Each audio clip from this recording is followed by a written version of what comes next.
G'day everyone, it's Dave here from New Zealand Outdoor Blades. I hope you're having a fantastic day.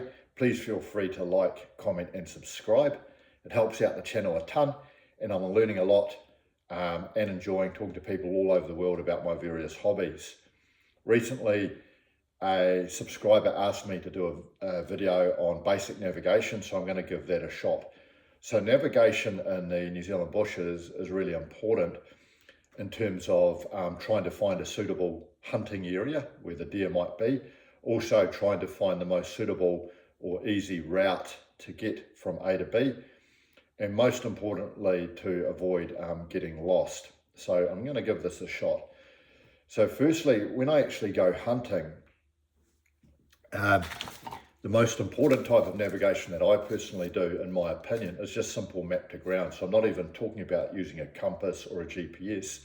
I'm just talking about orientating myself to the ground. And it starts off by studying a map before I even go into the location I'm going into. So I should have an idea of all the major geographic points, major ridge systems and major rivers. And I will say for a start that if you're in a major valley system in New Zealand, particularly in the South Island, that in many cases getting lost can be quite difficult because the valleys are so well defined. The exception being perhaps if you get clagged in the mist and you accidentally end up in a different valley system. But whenever I go in the bush, I always make sure that I understand the key terrain that I'm in and orientate myself to a river or a ridge or a road, so I always know where I am. I also carry multiple different means of navigation tools with me. So one of them is I'll always carry a map, and I'll always carry a silver compass. Now, one trick that I do is, in the unlikely event that I'm going to get lost, and to be honest, if you're experienced, it's quite easy to stay out of trouble, is when I go in the bush, I will, particularly if it's say thick bush, I'll set my compass bearing on a back bearing towards a major river system or a track. So recently I was hunting in thick bush and I ventured off into some quite gnarly undulating bush where I couldn't actually see any key features. When I walked into the bush, what I did is immediately set a back bearing back to the track. So even in the event that I got lost, which hopefully wouldn't ever happen, I could just quickly take a back bearing on my silver compass and make my way back to that track.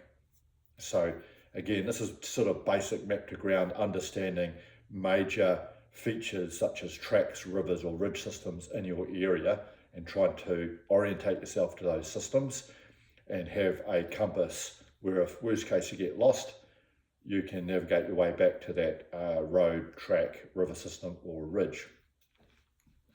A real game changer in recent years is an additional navigation system that I take with me, and it's not a GPS, but it's effectively a GPS on your phone, and there's an app called New Zealand Topo 50 or NZ Topo 50, and this produces a topographical map which is linked to your satellite on your phone. And see a close up here, it effectively brings up a 1 in 50,000 topographical map and will show you on the map exactly where you are. So I carry this, and this is a bit of a game changer and very, very handy, particularly if you're in thick bush. Something to be aware of though is you don't want to be relying solely on this, because if you lose it or your phone breaks or you run out of power, you could be in a whole heap of trouble if you're only relying on this. So this is why I'll always also carry a map and a compass with me. Key areas I'm particularly wary of is being in open country in the mist and misty conditions, particularly if you're going downhill. It can be relatively easy to end up in the wrong location. And another area that I'm very wary of is in thick bush and undulating areas where there isn't a major ridge system or river system to orientate. But aside from that, these are some tips and techniques that I use to avoid getting lost or getting in trouble in the bush. If you got this far, thanks for watching and keen to hear what you do. Cheers guys.